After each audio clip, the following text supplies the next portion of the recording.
ऐसे ही एक दो और बातें कहना चाहता हूं इस गुलामी की हमारे देश में बहुत बुरी।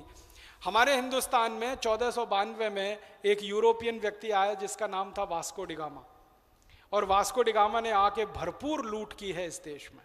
दस्तावेज इसके उपलब्ध हैं कि वास्को डिगामा आया, पहली बार में 14 जहाज भर के सोने चांदी हीरे जवाहरात मोती पन्ने माणिक सब भर के ले गया इस देश में से। पहली बार आया, केरल में आया कालीकट में 20 मई 1492 को। तो वहां उतरा समुद्र तट पर, तो समुद्र तट पर उतरा और वहां से उसने लूटपाट शुरू की। वो लूटपाट बढ़ते बढ़ते 450 साल की गुलामी में बदल गई। आपको मालूम है वास्को डिगामा के पीछे पीछे बहुत सारे पुर्तगाली आए और 450 साल भारत को लूटते रहे। पूरे केरल को लूटा, पूरे गोवा को लूटा, और गोवा को 450 साल गुलाम बना के रखा पुर्तगालियों ने, ये आप सब जानते हैं। और गोवा भारत की आजादी के बाद में आजाद हुआ।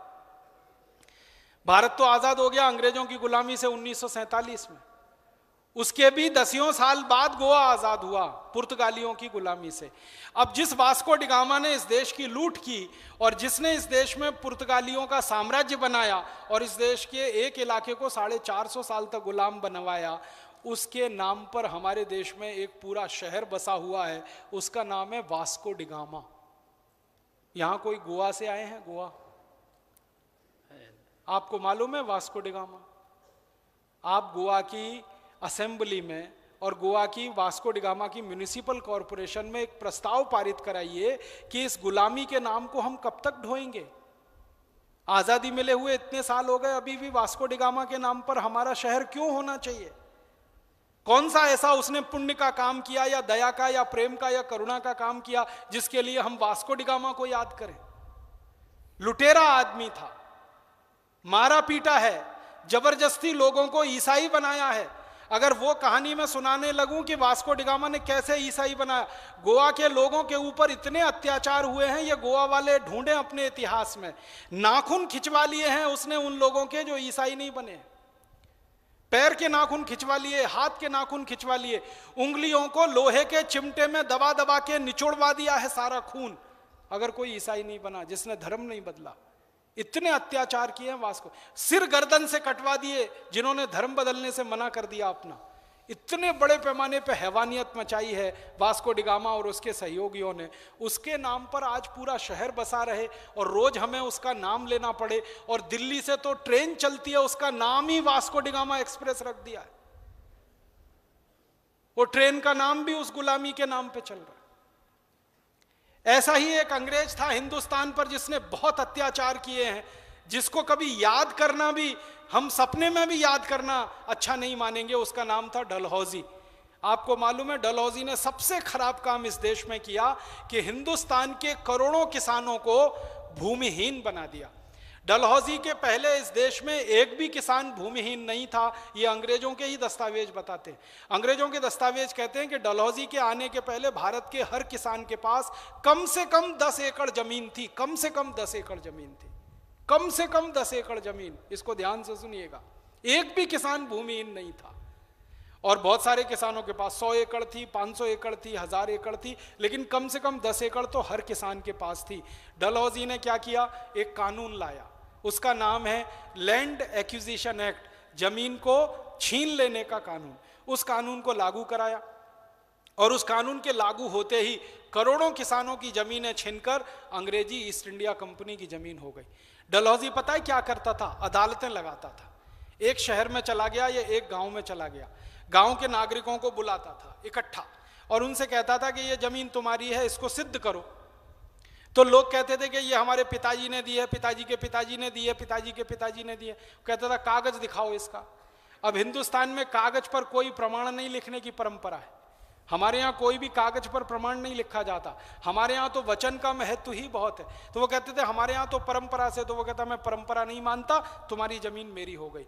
एक एक दिन में 25-25 हजार किसानों से जमीनें छीनी। जिस डलहौजी ने करोड़ों किसानों को भूमिहीन बना दिया, उस डलहौजी के नाम पर इस देश में एक शहर बसा हुआ है। बहुत शर्म आती है, बहुत अफसोस होता है। और उस शहर में हमारे लोग मजा करने के लिए जाते हैं, हनीमून मनाने के लिए जाते हैं, मौज करने के लिए जाते हैं। मालूम है डलहौजी नाम का शहर है। इसी देश का अंग है। हिमाचल प्रदेश और उत्तराखंड या हमारा जो पंजाब है उसके बॉर्डर पे है, तो हिमाचल और पंजाब के बॉर्डर पर ये डलहौजी शहर खून खौलाता है हमारा। जिस डलहौजी ने हिंदुस्तान के करोड़ों किसानों को भूमिहीन बनाया हो, जिसने जमीनें छीनी हो, किसानों पर अत्याचार किए हों, एक एक दिन में 25-25 हजार किसान भूमिहीन किए हों, उस आदमी के नाम पे शहर क्यों होना चाहिए इस देश में? उस शहर का नाम क्यों नहीं बदल देना चाहिए? हमारे पास कोई नामों की कमी है?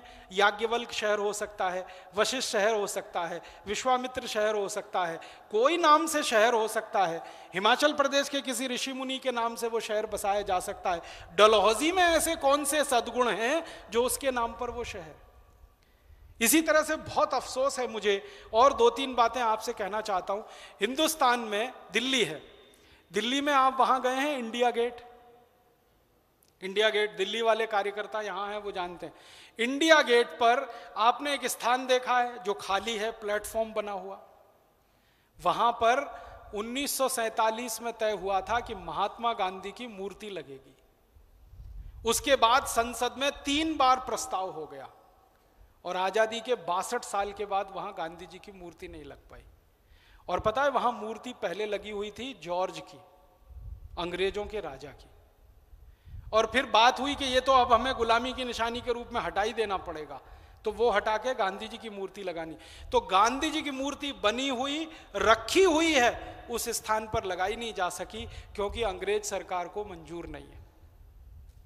हमारी गुलामी हट जाए ये अभी भी अंग्रेज सरकार को मंजूर नहीं है, और भारत सरकार अंग्रेज सरकार से रिश्ते खराब नहीं कर सकती है, इसलिए महात्मा गांधी की मूर्ति नहीं लग सकती। मैं ये कहता हूं महात्मा गांधी की मत लगाओ, भगत सिंह की लगा दो, ऊधम सिंह की लगा दो, चंद्रशेखर आजाद की लगा दो। भगत सिंह की मूर्ति लगाना वहां बहुत प्रासंगिक है क्योंकि उसी के बगल में संसद है जहां भगत सिंह ने बम फेंका था, आपको मालूम है, जिसकी सजा उन्होंने खाई थी और फांसी पाई थी। तो भगत सिंह की मूर्ति लगा दो, क्या तकलीफ है? बहुत लोग कहते हैं गांधी जी की मूर्ति पे विवाद है, भगत सिंह की मूर्ति पे विवाद क्या होगा? कोई भगत सिंह को नहीं मानता हो ऐसा कौन है इस देश में जो उनकी शहादत को सलाम नहीं करता हो? 23 साल की उम्र में जो लड़का फांसी के फंदे पे चढ़ गया, आप में से कितने लोग हैं जिनकी उम्र 23 साल से अभी ज्यादा हो गई होगी और वो 23 साल की उम्र में फांसी के फंदे पे चढ़ गया? और एक ऐसा नौजवान फांसी के फंदे पे चढ़ गया जिसकी सगाई हो नहीं, शादी हो नहीं, सगाई छोड़ी, शादी छोड़ी, और कहना शुरू कर दिया कि मेरी शादी तो हो गई आजादी के साथ, मेरी सगाई तो हो गई आजादी के साथ। एक ऐसा नौजवान जिसने जिंदगी में बचपन के दिन नहीं देखे कभी, आपको मालूम है बचपन में सब हंसते हैं, खेलते हैं, मुस्कुराते हैं, मजा करते हैं और समय पास करते हैं। उस नौजवान ने 7-8 साल की उम्र में देश के बारे में सोचना शुरू कर दिया। वो कहानी तो आप सब जानते हैं ना, खेत में जाके काम कर रहा है तो मैं बंदूक बो रहा हूं ताकि इसमें से पेड़ उगेगा और उस पेड़ पर सैकड़ों बंदूकें निकलेंगी और उनसे अंग्रेजों को मारूंगा। तो ऐसे भगत सिंह की मूर्ति लगाने में क्या तकलीफ है? लगा देना चाहिए था इंडिया गेट पर, अब तक हो जाना चाहिए था, नहीं हुआ। ऊधम सिंह की मूर्ति नहीं लग सकती, भगत सिंह की नहीं लग सकती, चंद्रशेखर आजाद की नहीं, जॉर्ज पंचम की लग सकती है, अंग्रेजों के किसी अधिकारी की लग सकती है। ये गुलामी की निशानियां हमको हटानी पड़ेगी। आज नहीं तो कल हमें इंडिया गेट के बारे में फैसला करना ही पड़ेगा कि इस पर तो हिंदुस्तान के सर्वोच्च स्तर के, शीर्ष स्तर के किसी शहीद की, क्रांतिकारी की ही मूर्ति लगेगी और तभी ये वास्तव में इंडिया गेट कहलाएगा। और इस इंडिया गेट का नाम भी बदलना, इंडिया तो हमारा नाम नहीं है, हमारा नाम तो भारत है। परंपरा से हमारा नाम भारत है, इतिहास हमारा भारत के नाम से है, परंपराएं हमारी भारत के नाम से हैं, मान्यताएं हमारी सारी भारत के नाम से हैं, और हम भारत के बारे में अपने खून में, अपनी रगों में महसूस करते हैं उसकी संवेदनशीलता को। वो इंडिया कैसे हो सकता है? संविधान में अंग्रेजों ने लिखवा दिया इंडिया दैट इज भारत, ये तो सब मूर्खता की बात है। भारत दैट इज इंडिया, वो तो समझ में आता है अंग्रेजों के लिए, क्योंकि उनको भारत समझ में नहीं आता, उनको इंडस वैली सिविलाइजेशन समझ में आती है, सिंधु घाटी सभ्यता समझ में नहीं आती। तो सिंधु घाटी सभ्यता को इंडस वैली कर दिया उन्होंने अपनी सुविधा के लिए, और उस इंडस में से इंडिया बना दिया अपनी सुविधा के लिए। अब वो इंडिया को हम क्यों ढोएंगे? अपने कंधे पे रखकर उसकी अर्थी को कहां लेके जाएंगे? आजादी के 62 साल में तो हमको ये तय करना ही पड़ेगा कि Bharat that is Bharat, Bharat that was Bharat, पहले भारत था, आज भी भारत है, भविष्य में भी भारत रहेगा। ये तो गलती से थोड़े दिनों के लिए इंडिया हो गया, तो इंडिया भी हमको हटाना, और हिंदुस्तान के हर कानून में से इंडिया हटाना। हमारे कानून की किताबों में जहां जहां इंडिया है, हर जगह से इंडिया हटाना। आपको मालूम है, Indian income tax act, Indian education act, Indian civil services act, Indian forest act, ये क्या Indian Indian Indian Indian India? सारे कानून की किताबों को एक तरफ से फिर से लिखना पड़ेगा। जहां जहां इंडिया है हर जगह भारत आएगा, वरना आजादी का कोई मतलब नहीं रह जाएगा, वरना लाखों क्रांतिकारियों की शहादत का कोई मतलब नहीं रह जाएगा। हमें एक दो चीजें और भी करनी पड़ेंगी इस देश में, वो बहुत जरूरी है। वो ये करनी पड़ेंगी कि भारत में बहुत सारे स्थान हैं, आप में से महाराष्ट्र के कोई कार्यकर्ता आए हों जो मुंबई के रहने वाले हों, उनके लिए मैं ये कहना चाहता हूं कि मुंबई सीएसटी रेलवे स्टेशन वो था पहले अंग्रेजों के नाम पर, पूरा का पूरा। अभी छत्रपति शिवाजी टर्मिनस हुआ, ये तो थोड़े दिन से हुआ, और वो भी आज़ादी के 50 साल बाद हुआ। पहले वो विक्टोरिया टर्मिनस हुआ करता था। अब विक्टोरिया तो अंग्रेजों की रानी है, अंग्रेजों की रानी के नाम पर उन्होंने स्टेशन बना के रख दिया, और वो विक्टोरिया टर्मिनस आज़ादी के बाद 50 साल तक चलता रहा। बहुत शर्म और बहुत अफसोस की बात है। एक दिन झटके में आकर महाराष्ट्र विधानसभा ने तय किया कि अब ये विक्टोरिया टर्मिनस नहीं रहेगा, ये छत्रपति शिवाजी टर्मिनस हो जाएगा। तो मैं उन सब नेताओं का आभारी हूं, महाराष्ट्र के उन सब नेताओं को धन्यवाद देता हूं, उन सबके साहस की मैं प्रशंसा करता हूं जिन्होंने गुलामी के नाम को हटाया, विक्टोरिया टर्मिनस और छत्रपति शिवाजी टर्मिनस बना। लेकिन उन्हीं नेताओं को एक निवेदन और करता हूं कि अभी गुलामी अधूरी है, अभी पूरी निशानियां मिटी नहीं है। आप जाइए छत्रपति शिवाजी टर्मिनस स्टेशन पर, कितने अंग्रेज अधिकारियों की मूर्तियां वहां लगी हुई है, उनको भी हटाना है, वैसे ही जैसे विक्टोरिया टर्मिनस हमने हटाया है वहां से। अधूरा काम है। जिन अंग्रेज अधिकारियों ने अत्याचार किए हैं मुंबई पर, उनकी मूर्तियां लगी हुई हैं मुंबई रेलवे स्टेशन पर। एक बहुत खतरनाक और बहुत ही तकलीफ देने वाला अंग्रेज हुआ करता था, एल्फिंस्टन। अंग्रेज गवर्नर बन गया, मुंबई में आ गया, और उसने जो अत्याचार मचाया है, जैसे डलहौजी ने जमीन छीनने का काम इधर उत्तर भारत में किया, वैसे एल्फिंस्टन ने पूरे महाराष्ट्र के किसानों की जमीन छीनने का काम किया। वो एल्फिंस्टन इतना ही अत्याचारी था जितना डलहौजी था, उसमें कोई कमी नहीं थी। उस एल्फिंस्टन की मूर्तियां, उस एल्फिंस्टन के फोटो अभी भी मुंबई में जगह जगह पर हैं, और उसके नाम पर एक स्टेशन भी है, एल्फिंस्टन रोड। उसके नाम पर एक कॉलेज भी है, एल्फिंस्टन कॉलेज। तो ये एल्फिंस्टन कॉलेज का नाम बदलना है, एल्फिंस्टन रोड का नाम बदलना है, और कम से कम अत्याचारी अंग्रेजों की मूर्तियां तो पूरी तरह से हटा ही देनी है, और उन सब स्थानों पर हमें क्रांतिवीरों की मूर्तियां लगानी है। महाराष्ट्र में क्रांतिवीरों की कोई कमी नहीं है जिनकी मूर्तियां वहां नहीं लग सकती हैं। आपको मालूम है, एक एक से क्रांतिकारी महाराष्ट्र में हुए। एक ही एक परिवार के तीनों भाई चाफेकर बंधु एक साथ हिंदुस्तान की क्रांति के लिए निकल पड़े। ऐसे ऐसे परिवार महाराष्ट्र में हुए। हिंदुस्तान में किसी से यह पूछो कि एक ही परिवार के 3 प्रधानमंत्री, फट से बता देगा। और उसी को पूछ लो कि एक ही परिवार के 3 बेटे, तीनों फांसी पे चढ़ गए हों, ऐसा परिवार बता दो। गिने चुने लोगों को मालूम है चाफेकर बंधु। तो चाफेकर बंधुओं की मूर्तियां होनी चाहिए वहां पर जहां मुंबई सीएसटी पर अंग्रेज अधिकारियों की मूर्तियां लगी हुई हैं। हमारे देश में महाराष्ट्र ने क्रांतिकारियों के लिए परंपरा पैदा की है।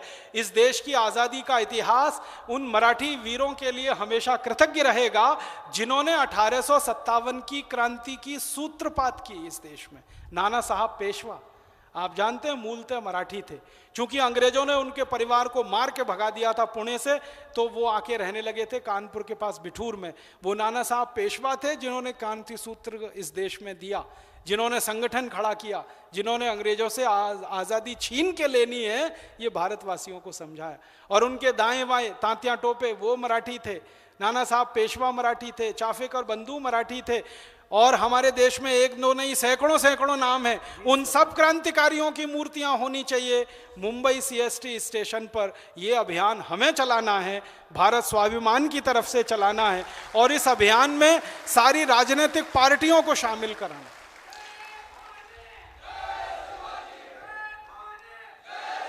इसके साथ और एक काम करना है अपने महाराष्ट्र के कार्यकर्ताओं को, चर्च गेट का नाम बदलना। ये चर्च गेट का नाम हमारा नहीं है, अंग्रेजों का दिया हुआ नाम है। आजादी के 62 साल के बाद चर्च गेट का नाम हम हमारी छाती पर क्यों ढोएंगे? चर्च गेट बदलना है, वहां की मूर्तियां हटानी है। और आप मुंबई महानगर पालिका की बिल्डिंग में कभी भी जाइए तो दरवाजे पर जो सबसे बड़ी मूर्ति है वो सबसे खतरनाक अंग्रेज अधिकारी की मूर्ति है, जिसने सैकड़ों नहीं हजारों मां बहन बेटियों के साथ बलात्कार किए और करवाए। उसकी मूर्ति वहां लगी हुई है और बड़े शान से वो खड़ा हुआ है वहां पर।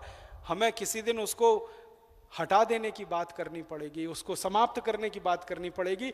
वहां मूर्ति हो सकती है तो लोकमान्य बाल गंगाधर तिलक की होनी चाहिए, वहां मूर्ति हो सकती है तो चाफेकर बंधुओं की होनी चाहिए, वहां मूर्ति हो सकती है तो सावरकर जी की होनी चाहिए।